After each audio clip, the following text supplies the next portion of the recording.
అందరికీ ప్రభువైన యేసుక్రీస్తు నామములో శుభాభివందనాలు. మనం ఇప్పుడు పెరవలిలో మొన్న చర్చ్ మూసామని చెప్పి కొంచెం మతోన్మాదులు హడావిడి చేసినటువంటి చర్చ్ దగ్గర మనం ఉన్నాం. పాస్టర్ గారు, వారి కుమారులు, ఇదిగో ఆ చర్చ్ పరిస్థితులు, పరిసరాలు ఇవన్నీ మీరు చూస్తున్నారు. ఇది ఎవ్వరికి ఇబ్బంది లేకుండా ఉన్నటువంటి ఒక చర్చ్. చాలామంది చుట్టుపక్కల వాళ్ళు వచ్చి ఆరాధిస్తూ చర్చికి రావటం, అనేకుల జీవితాలు మారటం, ఇవన్నీ చూసిన తర్వాత చూడండి, ఇవన్నీ చూస్తున్నారు కదా. ఇవన్నీ చూసిన తర్వాత కొంత బాధ వేసింది ఆ మతోన్మాదులకి. ఎందుకంటే ఇక్కడ చాలామంది మారు మనసు పొందుతున్నారు, యేసుక్రీస్తుని అంగీకరిస్తున్నారు ఇక్కడికి రావడం అని. మీరు చూసారు కదా, ఒకసారి ఆ డోర్ చూపించండి. ఈ డోర్నే మొన్న సీల్ వేసామని చెప్పారు. చూడండి, దాన్ని అక్కడ నోటీస్ అంటించే పరిస్థితి కనపడుతుంది. తహసీల్దార్ గారు అంటించినటువంటి నోటీస్ ఇంకా కనపడుతుంది. దీనికే సీల్ వేశారు అని చెప్పారు. మరి ఆ రోజే మధ్యాహ్నం చాలామంది క్రైస్తవ నాయకులు, పెద్దలు వచ్చి వారందరూ కూడా మరి కొవ్వూరు వరకు వెళ్ళి ఏ తహసీల్దార్ గారు అయితే దీన్ని మూసేశారో, మూయించడానికి సిద్ధపడ్డారో, లేదా సీల్ వేయడానికి సిద్ధపడ్డారో, వేశారో, వారి ద్వారానే తిరిగి మరలా దీన్ని రీఓపెన్ చేసిన దేవుడికే మహిమ కలుగుగాక. ఈ కార్యక్రమంలో చాలామంది పెద్దలు పార్టిసిపేట్ చేశారు, క్రైస్తవ నాయకులు, సంఘాలు వచ్చారు. వారందరికీ నా ప్రత్యేకమైన ధన్యవాదాలు. అలాగే మనం అందరూ కూడా ఐక్యత చాటుచు ఇలా ఎవరికి అన్యాయం జరిగినా వారందరి పక్షాన మనం అందరం తెలుగు 2 రాష్ట్రాల్లో ఉన్నటువంటి సేవకులు, నాయకులు, పెద్దలు అందరూ కలిసికట్టుగా మరి ఇలాంటి విషయాల్లో ముందుకు రావాలని, ఇలా ఎవరైతే మత ఉన్మాదంతో ఉన్నటువంటి వారు ఉన్నారో వారందరూ చేస్తున్నటువంటి ఆగడాలకు అడ్డుకట్ట మనం వెయ్యాలని నేను పిలిపిస్తున్నాను. నేను పెరవల్లి రావడం జరిగింది, వారిని కలుస్తున్నాను. వారి మాటల ద్వారా తెలుసుకుందాం. వాళ్ళు ఏం జరిగిందో ఆ రోజు చెప్తారు. తమ్ముళ్ళని కలడం చాలా ఆనందం. Praise the lord brother, praise the lord. చాలా సంతోషం. మిమ్మల్ని ప్రేమించి నేను విశాఖపట్నం నుంచి మీ ముందుకు నేను రావడం జరిగింది. మిమ్మల్ని కలవాలనుకున్నాను, ఆ రోజే రావాలనుకున్నాను. సోమవారం కార్యక్రమం అన్నారు, అందరూ కలుద్దాం అనుకుని ఈలోపు దేవుడు కార్యం చేశాడు. అసలు ఇక్కడ ఏం జరిగిందో కొంచెం మీరు మాట్లాడితే మన చర్చిలోకి వెళ్దాం. తమ్ముడు అక్కడ జరిగిన సందర్భాన్ని మీతో చెప్తారు. ఈయన పాస్టర్ గారు అబ్బాయిలు వారు, మరి వాళ్ళు మాట్లాడతారు. మాట్లాడిన తర్వాత మనం చర్చిలోకి వెళ్ళి చిన్న ప్రార్థన చేసి తదనంతరం సెలవు తీసుకుందాం. మరి ఈ యొక్క పెరవల్లి ప్రాంతంలో ఎప్పటి నుంచి చర్చ్ ఉంది, ఎప్పటి నుంచి దీన్ని రన్ చేస్తున్నారు, ఎప్పటి నుంచి ఈ యొక్క సువార్త పరిచర్య కొనసాగిస్తున్నారో వారి మాటల్లోనే మనం విందాం. అలాగే ఈ చర్చ్ మీద కొన్నేసి ఈ లోకల్ కాని వారు ఎవరైతే బయట నుంచి వచ్చి దీని మీద దాడి చేసి చర్చను ముగించాలని, వీరిని ఇబ్బంది పెట్టాలని అనుకున్నారో ఆ సంగతులన్నీ కూడా మనకి వారు విశదపరుస్తారు. బ్రదర్, మీ పేరేంటి? సల్మాన్ రాజు గారు. మరి ఈ యొక్క జరిగిన ఇన్సిడెంట్ గురించి మనకు వివరిస్తారు. అందరికీ వందనాలు, దేవుని నామానికి వందనాలు. ఈరోజు హనీ జాన్సన్ గారు ఇక్కడ రావడం మాకు చాలా సంతోషం. ఎందుకంటే ఇక్కడ ఇదే పెరవల్ గ్రామంలో 20 సంవత్సరాల నుంచి దేవుని సేవ చేయడం జరిగింది. మా పాస్టర్ గారు, మా బాబాయ్ గారు, అలా తమ్ముడు గారు అందరూ కూడా మేము 20 సంవత్సరాల నుంచి ఇదే ప్రాంతంలో సేవ చేయడం జరుగుతుంది. కానీ ఒక 3 సంవత్సరాల క్రితం ఇదే స్థలాన్ని కొనుగోలు చేసి రిజిస్ట్రేషన్ చేసుకుని చిన్న మందిరాన్ని నిర్మించడం జరిగింది. అప్పటి నుండి కూడా పక్కనున్న మతోన్మాదులు తట్టుకోలేక ఇక్కడ దేవుని సేవ చేయకూడదు, ఇక్కడ ప్రార్థన కార్యకలాపాలు చేయకూడదని కలెక్టర్ గారి దగ్గరికి, ఎంఆర్ఓ గారి దగ్గరికి వెళ్ళి మమ్మల్ని 3 సంవత్సరాలు చాలా ఇబ్బందులకి గురి చేయడం జరిగింది. అదే క్రమంలో మేము పోరాడాం. కానీ మా పోరాటం సరిపోక వాళ్ళు మా చర్చిని మూయించడం జరిగింది. మేము కొన్నాళ్ళ నుంచి ఇక్కడ కార్యకలాపాలు ఏమీ చేయడం లేదు, ఆపివేశాము. కానీ అయినా కానీ ఒక 50 మంది 70 మంది హిందూవాదులు, హిందూ ధార్మిక సంస్థలు, హిందూ ధర్మ సమితి వారు వచ్చి మా చర్చిని మూసివేయించి ఎంఆర్ఓ గారిని ప్రలోభపెట్టి, ఎంఆర్ఓ గారిని బెదిరించి మా చర్చికి షీల్డ్ వేయించడం జరిగింది. గురువారం నాడు ఆగస్టు 20వ తారీఖు 2026 సంవత్సరంలో. కానీ మన క్రైస్తవ సహోదరులందరూ కూడా దీన్ని బయటికి తెలుసుకుని అందరూ కూడా చాలామంది భారీ ఎత్తులో పెరవల మండలం ఏంటి, నర్సాపురం మండలం ఏంటి, అన్ని ఫెలోషిప్లు వారు అందరూ వచ్చి, పెద్ద పెద్ద నాయకులైనట్టు వారు వచ్చి ఎంఆర్ఓ గారితో మాట్లాడి మనకు అందరికీ కూడా తీసుకొచ్చి పోలీసు వారితో కూడా మాట్లాడి దేవుని నామాన్ని బట్టి చర్చిని షీలు తెరవడం జరిగింది శనివారం నాడు. ఈ రోజున జాన్సన్ గారు కూడా మమ్మల్ని దర్శించడం జరిగింది. మాకు చాలా సంతోషం. క్రైస్తవులందరూ కూడా ఇదే ఐక్యతతో ఉండాలని. మరి ఇక్కడ వాళ్ళు వచ్చిన వాళ్ళందరూ లోకల్ వాళ్ళందరూ వచ్చారు కదా. మరి కాసాయి కండువాలు వేసుకొని, జెండాలు పట్టుకొని వచ్చి కొన్ని జై నినాదాలు కూడా చేశారు. వీరందరూ లోకల్ వారందరూ మీకు తెలిసిన వారందరితో ఏమైనా వారి మొఖాలు ఏమైనా మీకు తెలుసా? వారు దీని మీద ఎవరైనా వారిని ప్రేరేపించారా? వారే ముందుకు వచ్చి ఇలా చర్చను మోయించాలని వారిగా, లేకపోతే ఇక్కడి నుంచి ఏమైనా మీ సేవ బాగా జరుగుతుందని ఇతరత్ర పరిసర ప్రాంతాల్లో ఉన్నవారికి చెప్పడం, వాళ్ళందరూ వచ్చి ఇలా చేయడం అనేది జరిగిందా? లేకపోతే ఏంటిది అసలు ఆ సిచ్యువేషన్? ఒకసారి ఆశ గారు రండి. రండి రండి. భూషణం పాస్టర్ గారు అంటే ఈయన. రండమ్మా రండి. ఇక పాస్టర్ అమ్మగారు వారి ఫ్యామిలీ చూసారు కదండి.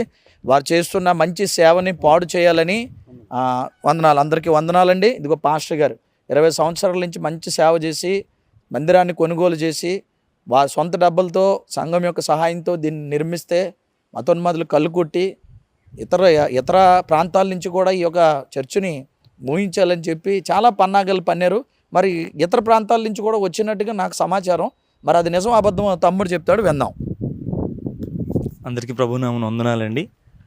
మరి ఈ రోజున మా సహోదరులు హనీ జాన్సన్ గారు మా మధ్యన ఉండడం, మా ఎద్దుకు రావడం మరి మాకెంతో సంతోషం. మరి ఇలాగ వస్తారని అనుకోలేదు, కానీ మరి మాకైతే చాలా హ్యాపీగా ఉంది. మరి గత 20 సంవత్సరాల క్రితం నుంచి మా నాన్నగారు భూషణం గారు మరి ఇదే స్థలంలో ఎప్పటి నుంచో పరిచయం చేస్తున్నారు. మరి ఈ స్థలము కొంతమంది చేతులు మారడం వల్ల కొంతకాలం మేము ఇక్కడ జరపలేకపోయాం. అయితే మరలా 2-3 సంవత్సరాల తర్వాత, ఒక 5 సంవత్సరాల తర్వాత మళ్ళా ఇదే స్థలాన్ని దేవుడు ఆయన కృపను బట్టి మరలా మాకు అందించారు. మళ్ళీ మేమందరము కుటుంబంలో ఆ ఇబ్బందులు పడిన ఆర్థికంగా అనేక ఇబ్బందులు ఎదుర్కొన్నప్పటికీ ఈ స్థలాన్ని మేము కొనుగోలు చేయడం జరిగింది. ఒక 2 సంవత్సరాల క్రితం ఈ బిల్డింగ్ని మేము ఇలాగా నిర్మించడం జరిగింది. అప్పటి నుంచి కూడా మేము ఎన్నో ఇబ్బందులు ఎదుర్కొన్నాం, ఎన్నో అవస్థలు మేము ఎదుర్కొన్నాం. నిజానికి లోపల ఏమీ ప్రార్థన జరగకపోయినా నేను మా అమ్మగారు ప్రార్థన చేసుకున్న విఆర్ఓ గారు వచ్చేస్తారు, నేను ఒక్కడే చేసుకున్న ఆర్ఏ గారు వచ్చేస్తారు, మా అమ్మగారు ఒకరు చేసుకున్న పంచాయతీ ఆఫీస్ నుంచి లేకపోతే ఎంఆర్ ఆఫీస్ నుంచి ఎవరో ఒకరు వచ్చేస్తారు. ఈ విధంగా అంటే ఇంట్లో కుటుంబంగా మేము ప్రార్థన చేసుకునే అవకాశం కూడా మాకు లేదు, ఆ స్వేచ్ఛ కూడా లేదు. మరి ఎంత భయంకరంగా మేము ఇబ్బందులు పెట్టినప్పటికీ మమ్మల్ని మేము మాత్రం మౌనంగానే ఉన్నాం. అయితే గడిచిన ఏడాది ఎంఆర్ఓ గారి ద్వారా నోటీస్ తెప్పించారు. ఇది ఇంటికని మీరు పర్మిషన్ తీసుకున్నారు కాబట్టి చర్చి కార్యకలాపాలు అవి జరపకూడదని చెప్పారు. అప్పటి నుంచి కూడా మేము ఇప్పటి వరకు స్టిల్ ఈ రోజు వరకు మేము ఇక్కడ ఏ చర్చి కార్యకలాపం జరపలేదు. దానికి మేమే కాదు, చుట్టుపక్కల వారందరూ సాక్ష్యం. ఎందుకంటే మమ్మల్ని అడిగితే మేము అబద్ధం చెప్తాం అనుకోవచ్చు. ఇప్పుడు ఎంక్వైరీ చేస్తే వారు చెప్తారు నిజంగా చేస్తున్నామా లేదా అన్నది. 1 సంవత్సరం నుంచి మేము ఇక్కడ ఏమీ చేయట్లేదు. అప్పుడప్పుడు నేను కానీ మా అమ్మగారు కానీ వచ్చి ప్రార్థన చేసుకుంటాం, వెళ్తున్నాం. దానికి కూడా మాకు అవకాశం లేకుండా చేయాలని, దీన్ని ఎలాగైనా మూతపడేలా చేయాలని మరి కొంతమంది ఫిర్యాదు మేరకు మరి ఎంఆర్ఓ గారి దగ్గరికి వెళ్ళడం, వారు ఫిర్యాదు చేయడం. మరి వారెవ్వరూ కూడా ఈ లోకల్ వారు కాదు, వారందరూ ఆయా ప్రాంతం నుంచి ఎక్కడెక్కడి నుంచో వచ్చి ఇక్కడ వారందరినీ ఒక టీమ్గా ఏర్పాటు చేసి మరి వారందరూ వెళ్ళడం, ఎంఆర్ఓ గారి దగ్గరికి వెళ్ళి వారందరూ కూడా ఫిర్యాదు చేయడం. ఎంఆర్ఓ గారు మాకు బాధ ఏంటంటే ఆయన కలెక్టర్ గారి మాట కోర్టు నోటీసు కాదు, కానీ వాళ్ళ మాటిని ఈ బిల్డింగ్కి సీల్ వేయడం అన్నది అది ఎంతవరకు న్యాయమో మాకు అర్థం కావట్లేదు. అంటే వాళ్ళు ఏం చెప్పినా చేసేస్తారా? మా ఇంటికి ఏమంటే వేసేస్తారా? ఇంకొకరి ఇంటికి సీల్ ఏమంటే వేసేస్తారా? అంటే వారు చెప్తే ఇది జరిగిపోయిందా అనేటువంటి బాధలో మేము ఉన్నాము. అలాంటిది మరి ఇది గురువారం జరిగింది, శుక్రవారం పబ్లిక్ హాలిడే. మరి శనివారం ఈ చుట్టుపక్కల సేవకులందరూ కూడా మరి ఎక్కడెక్కడి నుంచో చిలకలూరుపేట నుంచి, పెద్దాపురం నుంచి, నరసాపురం చుట్టుపక్కల సేవకులందరూ ఫెలోషిప్ వారందరూ కలిసి మేము డినామినేషన్గా బైబిల్ మిషన్ అధికారులు కూడా వచ్చి మా తోటి సేవకులందరూ కలిసి మేము వెళ్ళి ఎంఆర్ఓ గారు అడిగినప్పుడు మరి ఆయన వచ్చి అదే రోజున సాయంత్రం పోలీస్ వారి సమక్షంలో డ్రోన్ కూడా వేశారు. సిఐ గారి సమక్షంలో, ఎస్ఐ గారి సమక్షంలో, అందరి సమక్షంలో సీల్ ఇది ఓపెనింగ్ చేయడం జరిగింది. మరి అందుని బట్టి మేము దేవుణ్ణి ఎంతగానో స్తుతిస్తున్నాం, ఎంతగానో ఘనపరుస్తున్నాం. మరి ఇలాగ ఎవరెవరైతే ఆయా ప్రాంతం నుంచి వచ్చిన సేవకులు ఎవరైతే ఉన్నారో వారందరికీ మా తరపున, మా కుటుంబం తరపున, మా సంఘాల తరపున నిండు వందన మరణాతులు తెలియచేయించున్నాం. మీ అందరికీ వందనాలండి. అలాగే మా మధ్యకు వచ్చినటువంటి మా సహోదరులకు కూడా వందనాలు తెలియచేయించున్నాం. మరి ఇలాగా ఎవరికి ఏ సేవకులకి ఎక్కడ ఇబ్బంది ఉన్నా అందరూ కూడా అలాగే స్పందించి అందరి పక్షం నిలబడాలని మేము కోరుకుంటున్నామండి.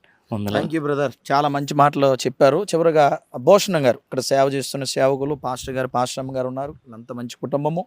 ఈ కుటుంబంలో ఒక చిన్ని సేవా పరిచర్య బైబిల్ మిషన్ వారి యొక్క సంస్థ ద్వారా చేస్తున్నటువంటి ఆ కార్యకలాపాలు 20 సంవత్సరాల నుంచి వారు చేస్తూ అసలు ఇది సౌండ్ పొల్యూషన్ అనే మాట ఎంత పచ్చి అబద్ధమో నేను చర్చిలోకి తీసుకెళ్ళి మీకు చూపిస్తాను. అక్కడ ఏమున్నాయి ఏమి లేవో కూడా మీరు చూడాలి కళ్ళతోని. మరి ఇప్పుడు మన మధ్యలో ఉన్న పాస్టర్ భూషణ్ గారు వారి సేవా పరిచర్య జరిగిన విషయాలు, వాటి మీద దేవుడు చేసిన మేలు, వాటన్నిటి బట్టి ఆయన 2 విషయాలు మాట్లాడవలసిందిగా ఆయన కోరుచున్నాను. నేను నా బిడ్డలు ఈ కార్యక్రమంలో ముందుకి కొనసాగుచూ ఉన్నాం. ఇంచుమించుగా 25 సంవత్సరాలు ఇక్కడ పరిచర్య చేస్తున్నాం. అప్పుడు కొనుగోలు చేసుకోలేకపోయాం. అప్పుడు చుట్టుపక్కల ఏమీ నిష్కారణం అన్నమాట, ఓన్లీ పొలాలు ఇవన్నీ కూడా. అలాంటి సందర్భంలో మరి ఒక 3 సంవత్సరాల క్రితం ఇక్కడ పునాది వేసి మందిర నిర్మాణం చేయడానికి దేవుడు సహాయం చేశాడు. మరి ఎవరికి కూడా నా కుమారుడు చెప్పినట్టుగా ఎవరికి ఇది ఆటంకం కాదు, అడ్డు కాదు. ఏ విధమైనటువంటి సౌండ్ పొల్యూషన్ అస్సలు ఏమీ లేదు. మేము మైకులు అస్సలే పెట్టాం. మరి గుడ్ ఫ్రైడేకి మాత్రం ఒకసారి పెట్టాం, జనవరి 1కి మాత్రం ఒకసారి పెట్టామంతే. ఇలాగన ఈ పని జరుగుతుంటే హిందూ మతోన్మాదులు మా మీద పగబట్టి గత కాలంలో కొన్ని విషయాలు అడిగారు. ఇక్కడ మీరు సేవ చేయకూడదు, మాలమాదిగోలు మీరు మా పక్కనే ఏమి కట్టుకోకూడదు, గృహాలు కట్టుకోకూడదు, అవసరమైతే మేము కొనుక్కుంటూ అమ్మేస్తే అమ్మేయండి అని కూడా చాలామంది ఒత్తిడి చేశారు. అంటే నేను కొంచెం బలహీనంగా ఉన్నాను. ఆ ఒత్తిడి కూడా నేను, నా భార్య, బిడ్డలు ఎదుర్కొన్నాం, నా సంఘాలు ఎదుర్కొన్నారు. మేము ఈ పరిచర్య కొనసాగించడానికి, ఎందుకంటే దేవుడు మమ్మల్ని పిలిచాడు, దేవుడు మమ్మల్ని ఎన్నుకున్నాడు, దేవుడు మాకు పనిచ్చాడు. మరి కష్టపెడుతున్నారు, శ్రమలు పెడుతున్నారు. ఈ బాధ భరించలేక మరి ఆ సీలు కూడా వేయడం జరిగింది. నా కుమారుడు మీకు చెప్పాడు, ఆ సీలు కూడా బలవంతంగా మరి వేయించడం జరిగింది. కనుక దయచేసి మీరు అందరూ కూడా మాకు సహకరించి మరి అందరూ కూడా మమ్మను చెయ్యి తట్టి వెన్ను తట్టి దేవుడు ఎలాగ నడిపిస్తున్నాడో అలాగా ఈ లోకంలో ఉన్న సమాజం అంతా కూడా మమ్మల్ని నడిపించాలని. మరి నేను ఏదైనా అయిపోతే నా బిడ్డలు ఏమైపోతారు? 3 కుమార్తెలు, 3 అల్లుళ్ళు, ఒక కొడుకు, కోళ్ళు, నా భార్య, ఎన్నో సంఘాలున్నాయి, ఏమైపోతాయని ఆలోచిస్తున్నాను. లేకపోతే ఈ బాధ భరించడం కంటే మరణమే శరణ్యం అనుకుంటాను. అయ్యా, దయచేసి ఈ విషయాన్ని మీరు పరిధిలోకి తీసుకొని మమ్మల్ని బలపరచాలని ప్రేమతో మీకు మనవి చేస్తూ ఇంతవరకు అవకాశం ఇచ్చిన దేవుని దాసులకి నా వందన మరణాతలు తెలియచేస్తూ ఏకీవించిన నా భార్య, బిడ్డలకు, నా కుమారుడికి వందన మరణాతలు. అందరికీ వందన మరణాత.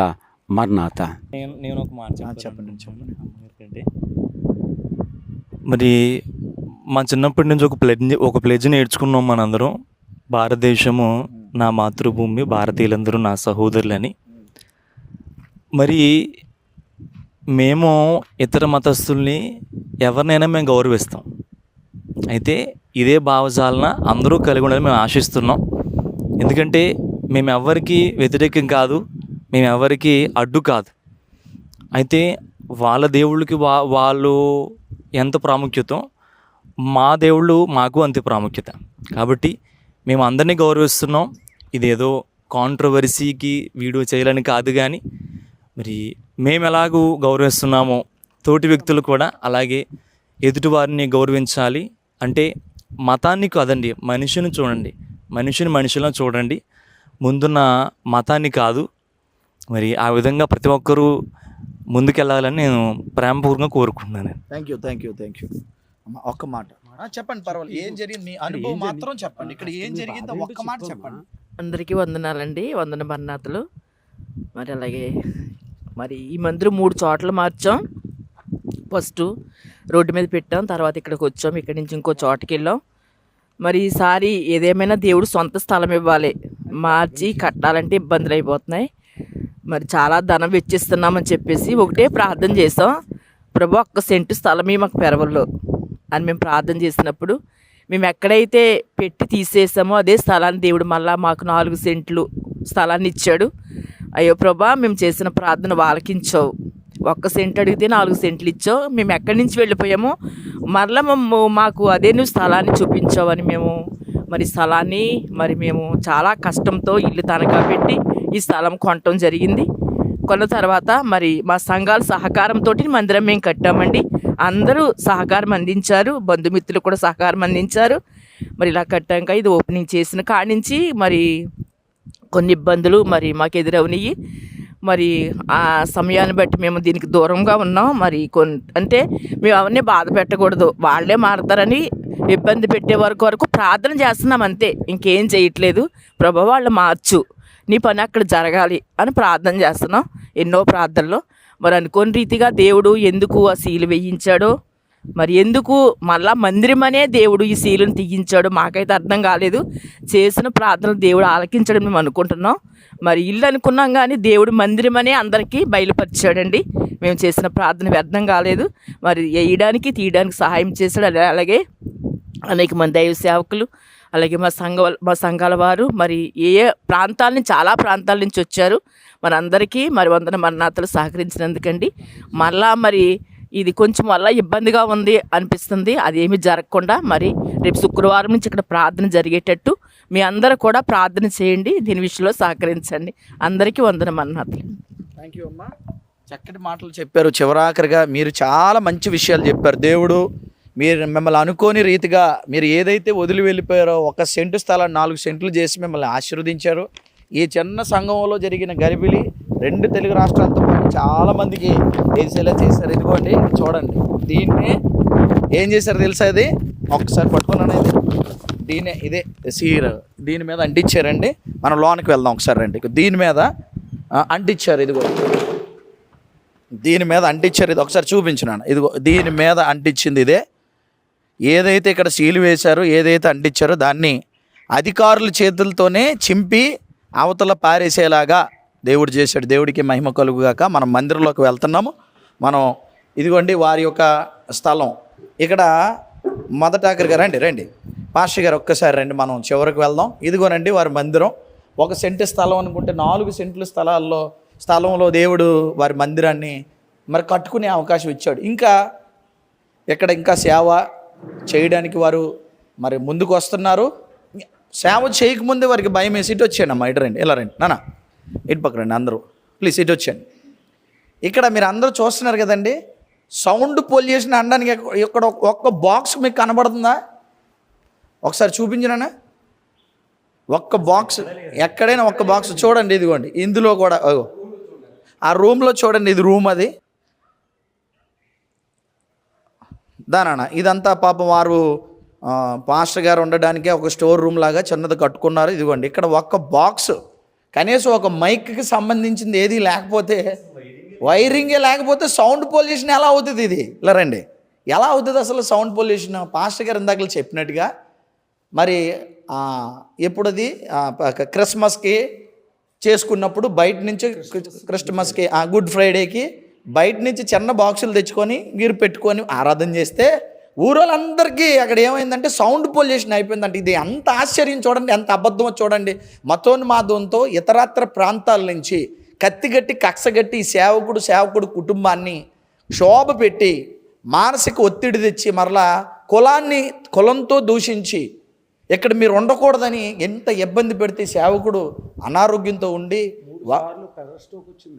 వచ్చిందంటండి 3 సార్లు. ఇది ఎంత అన్యాయం చెప్పండి. భారతదేశంలో అందరికీ చట్టం ఒకటే, చట్టం ఎవరు చట్టం కాదని చెప్తారు. అట్లాగే అందరికీ రాజ్యాంగం ఒకటే, రాజ్యాంగబద్ధంగా బ్రతకాలని చెప్తారు. మరి ఈ ప్రాంతంలో ఈ పెరవల్లిలో నిజంగా రాజ్యాంగం జరుగుతుందంటారా, చట్టం నడుస్తుందంటారా? తహసీల్దార్ అనే ఒక ఆఫీసర్, అసలు ఎన్ని గుండెకాయలు ఉండాలి అతనికి? ఎవడు నీకు అధికారం ఇచ్చాడు? తహసీల్దారు ఎవరు నీకు అధికారం ఇచ్చారు? ఇది అంటే ఎవడేం చెప్పినా నమ్మేస్తారా? అంటే మతోన్మాదులతో పాటు వీళ్ళు కూడా మతోన్మాదులు, అంటే అధికారులు మతోన్మాదులు కొమ్ము కాస్తున్నారు, క్రైస్తవుల మీద వ్యక్తిగతంగా దాడి చేస్తున్నారు, మానసికంగా దాడి చేస్తున్నారు. మనల్ని ముఖ్యంగా క్రైస్తవ సమాజాన్ని భారతదేశంలో బ్రతకకుండా వీరందరూ కొమ్మకు అవుతున్నారని మనకు కనపట్లేదా? ఎక్కడో ఈ ప్రాంతం కాని వాళ్ళు ఈ కాషాయ కండువాలు జెండాలు పట్టుకొని వచ్చి వేసుకొని నినాదాలు చేసి ఇది మూసేయాలి, ఇదంతా సౌండ్ పొల్యూషన్ ఉంది. మీరు చూసారు కదా మీ కళ్ళతో, ఇక్కడ ఒక సౌండ్ బాక్స్ లేదు, సౌండ్ పొల్యూషన్ ఎలాగెళ్తుంది? వీరు ఆరాధన చేసుకున్నప్పుడు వచ్చినప్పుడు 10 మంది 20 మంది ఆరాధన చేసుకొని వెళ్తారంట. ఇక్కడ దేవుడు ఎప్పుడో వారిని ప్రార్థిస్తే, వారిని దీవించి 1 సెంటు ఇస్తే చాలు ప్రభు, 4 సెంట్లు ఇస్తే అది ఇంకా మెల్లిగా అప్పులు చేసి తనఖాలు పెట్టి ఆ సంఘస్థుల సహాయంతో వీరందరూ కష్టపడి ఇటుక వీరే పేర్చుకొని ఇది కట్టుకుంటే వారు కన్ను కుట్టిందనమాట. ఏం చేద్దాం ఆలోచించండి. క్రైస్తవ సమాజమా, భారతదేశంలో ప్రస్తుతానికి క్రైస్తవుల మీద జరుగుతున్నటువంటి మానసిక, శారీరక, ఆత్మీయ దాడిది. ఈ దాడిని మనం ఖండించాలి. తప్పకుండా ఈ కుటుంబానికి సపోర్ట్గా మనం ఉండాలి. మీకైతే నేను మాట ఇస్తున్నాను, మీరు ఏ రాత్రి పిలిచినా మీకోసం నేను రావడానికి సిద్ధం. మా టీం సిద్ధం. నేను, జేమ్స్ గారు, అలాగే ఈశ్వరి డానియల్ గారని మేమున్నాము. వైజాగ్ నుంచి మేము రావడానికి సిద్ధంగా ఉన్నాము. మేము ఈ కార్యక్రమం చేయడానికి మీతో మేము ఉన్నాము. మీకు ఏదైనా లీగల్గా అయినా ఏ విధంగా మా సపోర్ట్ మీకు ఎప్పుడు ఉంటుంది. ఏ రాత్రి పిలిచినా రావడానికి మేము సిద్ధం. అందుకే నేను వైజాగ్ నుంచి మీ ముందుకు వచ్చాను. మరి జేమ్స్ గారు కూడా రావాల్సి ఉంది, వేరే డానియల్ గారు కూడా రావాల్సి ఉంది. వేరే పని మీద వారు వెళ్ళడం, నేను రావడం జరిగింది. కాబట్టి మనము మీకు ఏది వచ్చినా సరే మేమున్నాం. మీరు ధైర్యంగా ఇక్కడ సేవ చేయాలి. ఎక్కడ పోగొట్టుకుంది అక్కడే వెతకాలి. అమ్మగారే చెప్పారు, మళ్ళీ దేవుడు ఎందుకు పిలిచాడంటే మిమ్మల్ని సేవ చేయడానికి పిలిచాడమ్మా. 1 సెంటు కదా 4 ఇచ్చాడంటే ఇంకెవరికి మీరు భయపడక్కర్లేదు. మనకు ప్రభు తోడే ఉన్నాడు. మీ ఆరాధన మీరు కొనసాగించండి. ఇది మీరు ఇల్లుగా అనుకొని వాళ్ళు ఏదో అనుకుంటే దీన్ని దేవుడు చర్చిగానే మార్చేశాడు. దేవుడికే మహిమ కలుగుగాక. తన చిత్తం నెరవేర్చుకుని గొప్ప దేవుడైనా మీరు ఆరోగ్యంగా ఉండండి. మీ ఆరోగ్య విషయంలో కూడా ధైర్యంగా ఉండండి. దేవుడు మీ పక్షాన్ని ఉన్నాడు కాబట్టి మమ్మల్ని ఎంతవరకు తీసుకొచ్చాడు. మీరు పిలవకుండానే అందరూ వచ్చారంటే అది దేవుడు పిలిపే, మీ పిలుపు కాదు. కాబట్టి మీరు ధైర్యంగా ఇక్కడ ఆరాధన జరగాలి. అనేక ఆత్మలు కాపాడబడాలి. దేవుడు మిమ్మల్ని పిలిచిన పిలుపు ఇక్కడ నెరవేరుగాక. అందరికీ మరణాత. దేవుడు మిమ్మల్ని శుభాలతో, దీవెలతో, ఆశీర్వాదంతో బలపరచాలి. ఈ కుటుంబం కోసం ప్రార్థన చేయండి. వీరి యొక్క కార్యక్రమాలు చక్కగా జరగాలని. అబండాలు ఎన్నో వేశారు వీళ్ళ మీద, ఎన్నో మానసికంగా కుంగిపోయారు, ఎన్నో దోషాలు చేశారు, తిట్లు తిట్టారు. వీళ్ళని మరలా చెప్తున్నాను, వీరిని కులంతో తిట్టారు, మతాన్ని తిట్టారు, కులాన్ని తిట్టారు, వీరిని దూషించారు, ద్వేషించారు, వెలువేశారు, అవమానపరిచారు. అయినా ప్రభు కోసం నిలబడిన ఈ కుటుంబాన్ని దేవుడు ఇంకా బలపరచుగాక, వీరిని ఇంకా బలంగా వాడుకోగాక. తప్పకుండా వీరి కోసం ప్రార్థన చేయండి. 2 తెలుగు రాష్ట్రాల్లో ఉన్న ప్రతి సంఘము ఈ సేవకుడికి, వారి కుటుంబానికి అండగా నిలుద్దాం. ఎవడొచ్చినా సరే, ఎంత పెద్ద గొప్పోడైనా సరే, ఎవరొచ్చినా వారి పక్షాన దేవుడు ఉన్నాడు. వారి పక్షాన మనం నిలబడదాం. మీకు మళ్ళీ చెప్తున్నాను, అధికారులు మతోన్మాదులతో కొమ్మక్కాయ చేస్తున్నటువంటి ఈ నీచ కార్యక్రమాన్ని ఆపడానికి క్రైస్తవ సంఘాలు, పెద్దలు అందరూ కథం తొక్కి దీని మీద కార్యాచరణ చేయాలని, ఇందు మూలంగా యావత్తు 2 తెలుగు రాష్ట్రాల్లో ఉన్న మన క్రైస్తవ బిడ్డలకి, దేశ విదేశాల్లో ఉన్న క్రైస్తవ బిడ్డలకి నేను పిలుపునిస్తూ ఈ కుటుంబాన్ని దేవుడు బహుగా దీవించాలని కోరుకుంటూ, దేవుడు మీ అందరిని దీవించును గాక. Thank you all. God bless you. చిన్న ప్రార్థన చేసుకుందాం. మహోన్నతుడైన తండ్రి, సర్వోన్నతుడా, ఇదిగో ప్రభు, నీ బిడ్డలు ప్రయాసం మీరు వృధాపరచలేదు. 1 సెంటును 4 సెంట్లుగా మార్చి మంచి సంఘాన్ని కూర్చి మంచి ఆలయాన్ని కట్టించడానికి మీరు చేసిన కార్యాన్ని బట్టి, మీరు ఇచ్చిన దీవెని బట్టి మీకు వందనాలు ప్రభా. ఇదిగో బైబిల్ మిషన్ ద్వారా వారు చేస్తున్న పరిచర్యలు అభివృద్ధిపరచండి. వారు ఎవరైతే తండ్రి ప్రభా అడ్డుకున్నారో వారి ఆగడాలన్నిటికీ యేసునామములో అడ్డుకట్ట వేయండి. వారిని మానసిక, శారీరక, ఆత్మీయ దూషణతో, ద్వేషణతో అవమానపరిచిన ప్రతి వాడు యేసునామములో వాడి మోకాలు ఒంగుగాకని ప్రార్థిస్తున్నా. ప్రతి నాయకుడు తండ్రి ప్రభు వెనకాల నాటకాలు ఆడిస్తున్న ప్రతి నాయకుడు, అధికారి, మతోన్మత శక్తులన్నీ కూడా వారందరికీ తగు బుద్ధి మీరు చెప్పుదురుగాక అని ప్రార్థిస్తూ, ఈ కుటుంబాలకి ప్రభా ఇదిగో యావత్ క్రైస్తవ్యము తోడై ఉండి అందరు నాయకులు సహాయం ఇచ్చి వారి పరిచర్య కొనసాగించుకోలేగా ఈ యొక్క ఆలయము ప్రభా, ఈ మందిరము ఆత్మలతో నింపబడుగాక. ఈ చుట్టుపక్కల అందరూ మారుదురుగాక. వారి ప్రయాస తండ్రి వృధా పోకుండా మిమ్మల్నే మహిమపరచుదురుగాక. భూషణం గారికి ఆరోగ్యాన్ని దయచేయండి. మరి సేవకురాలకు కూడా ఆరోగ్యాన్ని దయచేయండి. వారి బిడ్డలు చేస్తున్న పరిచర్య, వారి కుటుంబాలంతటినీ మీ పనిలో వాడుకోమని, మరలా మీ చిత్తమైతే ఇదే ఆరాధనలో నేను కూడా పాలు పంపులు పొంది మేము కూడా ఆరాధన చేసి మిమ్మల్ని మహిమపరిచే భాగ్యాన్ని సమస్త మీరే మహిమ పొంది తోడు దయచేయమని యేసు నామములో అడుగుచున్నాం తండ్రి. ఆమేన్, ఆమేన్. చివరి మాట, ఎవరెవరైతే సహకరించడానికి వచ్చారో ఆ సేవకులందరితో భవిష్యత్తులో దేవుడి చిత్తమైతే మన అందరూ కలిసి ఇక్కడ కలుసుకొని ఈ మందిరంలో మనం ఆరాధన చేద్దాం. ఆ అవకాశం వీరికి ఇవ్వాలి. మనం తప్పకుండా మమ్మల్ని అందరూ మీరు పిలుస్తారని మేము అనుకుంటున్నాం. జేమ్స్ గారు కూడా వస్తారు.